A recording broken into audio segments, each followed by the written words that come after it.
കഴിഞ്ഞ ഉത്സവത്തിന് വാങ്ങിയ ചൈനീസ് ഭരണികളാണ്. ഇപ്പോഴും അവ ഒഴിഞ്ഞു തന്നെ ഇരിക്കുന്നത് കണ്ടപ്പോഴാണ് കുറച്ച് അച്ചാർ ഉണ്ടാക്കണമെന്ന് തോന്നിയത്. ഇവിടെ മാങ്ങയും നെല്ലിക്കയും ഒക്കെ കഴിഞ്ഞിരിക്കുന്നു. ഇനിയുള്ളത് ചാമ്പയ്ക്കയാണ്. മുറ്റത്തിൻ്റെ കോണിൽ ഒരു പച്ച കൂടാരം കണക്കെ ഉയർന്നു നിൽക്കുന്ന ചാമ്പമരം. പിങ്ക് ട്രംപറ്റ് വൈൻ ചെടികളുടെ വള്ളികളാൽ അലങ്കരിക്കപ്പെട്ട് നിൽക്കുന്ന ചാമ്പമരത്തിൻ്റെ ചില്ലകൾ പുറമേ നോക്കിയാൽ കാലിയാണെന്ന് തോന്നുമെങ്കിലും അതിനുള്ളിൽ ചുവന്ന് തുടുത്ത നൂറുകണക്കിന് ചാമ്പക്കുകൾ ഒളിഞ്ഞിരിക്കുന്നുണ്ട്. ചില്ലകളിലെമ്പാടും കുലകുത്തി കായ്ച്ച ചാമ്പക്കുകൾ മനോഹരമായ ചുവപ്പ് നിറമണിഞ്ഞിരിക്കുന്നു. ചാമ്പമരത്തിൻ്റെ ചുവട്ടിലും പഴുത്ത ചാമ്പക്കുകൾ ധാരാളമായി കൊഴിഞ്ഞു വീണ് കിടക്കുന്നുണ്ട്. നമുക്ക് അച്ചാറിടാൻ ആവശ്യമായ ചാമ്പക്കുകൾ ഒരു കുട്ടയിലേക്ക് പറിച്ചെടുത്തു. മഴക്കാലമായതുകൊണ്ട് മധുരം അല്പം കുറവായിരിക്കുമെന്ന് മാത്രം.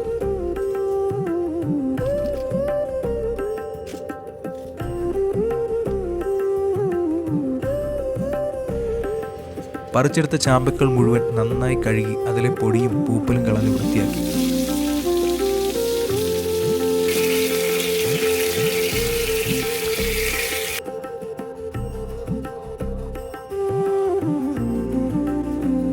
ഓരോ ചാമ്പക്കകളും വൃത്തിയുള്ള ഒരു തുണി കൊണ്ട് തുടച്ച് അതിലെ ഈർപ്പം കളഞ്ഞു.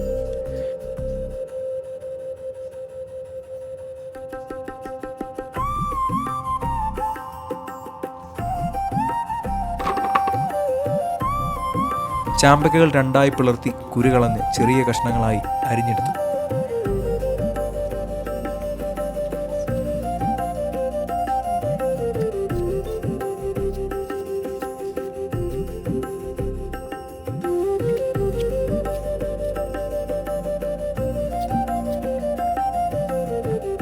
അതിനിടയിൽ കട്ടൻ ചായയും പലഹാരവുമായി കുറച്ച് സമയം.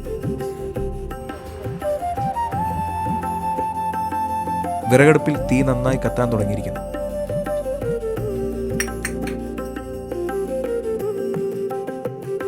കട്ടിയുള്ള ചീനച്ചട്ടി അതിലേക്ക് വെച്ച് അത് ചൂടായി വരുമ്പോൾ ആവശ്യത്തിന് നല്ലെണ്ണ വാർന്നു. ചൂടായ നല്ലെണ്ണയിലേക്ക് കടുകുമണികൾ ചേർത്തു. എണ്ണയിൽ മൂത്ത് പൊട്ടിയ കടുകുമണികൾ അതിലേക്ക് അരിഞ്ഞു വെച്ചിരിക്കുന്ന വെളുത്തുള്ളിയും ഇഞ്ചിയും പച്ചമുളകും ചേർത്ത് മൂപ്പിക്കും.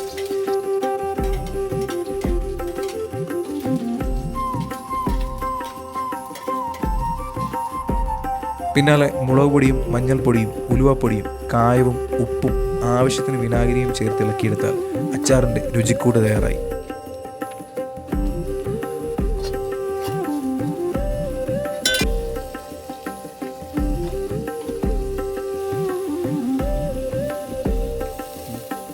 അതിലേക്ക് അരിഞ്ഞു വെച്ച ചാമ്പയ്ക്ക കൂടി ചേർത്തിളക്കിയെടുത്താൽ അച്ചാർ തയ്യാറായി.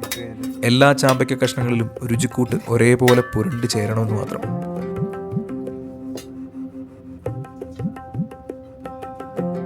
ഉപ്പും എരിവും പാകം നോക്കി ഉറപ്പിച്ചു കഴിഞ്ഞാൽ ശുഭം. എത്ര കറികളുണ്ടായാലും ചോറ് വിളമ്പുമ്പോൾ അരികിൽ ഒരല്പം അച്ചാർ കൂടി ഉണ്ടെങ്കിൽ ഒരു സുഖമാണല്ലേ. ഇത് നന്നായി തണുത്തു കഴിഞ്ഞാൽ പിന്നെ പകർന്നു മാറ്റാം. കഴുകി ഉണക്കിയ ഭരണികളിലേക്ക് കോരി നിറയ്ക്കാം. കാണാനുള്ള ഭംഗി പോലെ തന്നെ ഈ ചാമ്പയ്ക്ക അച്ചാറിന് നല്ല രുചിയുമാണ്. എന്നാൽ ഏതൊരു ഭക്ഷണവും പോലെ തന്നെ അമിതമായാൽ നന്നല്ല എന്ന് മാത്രം.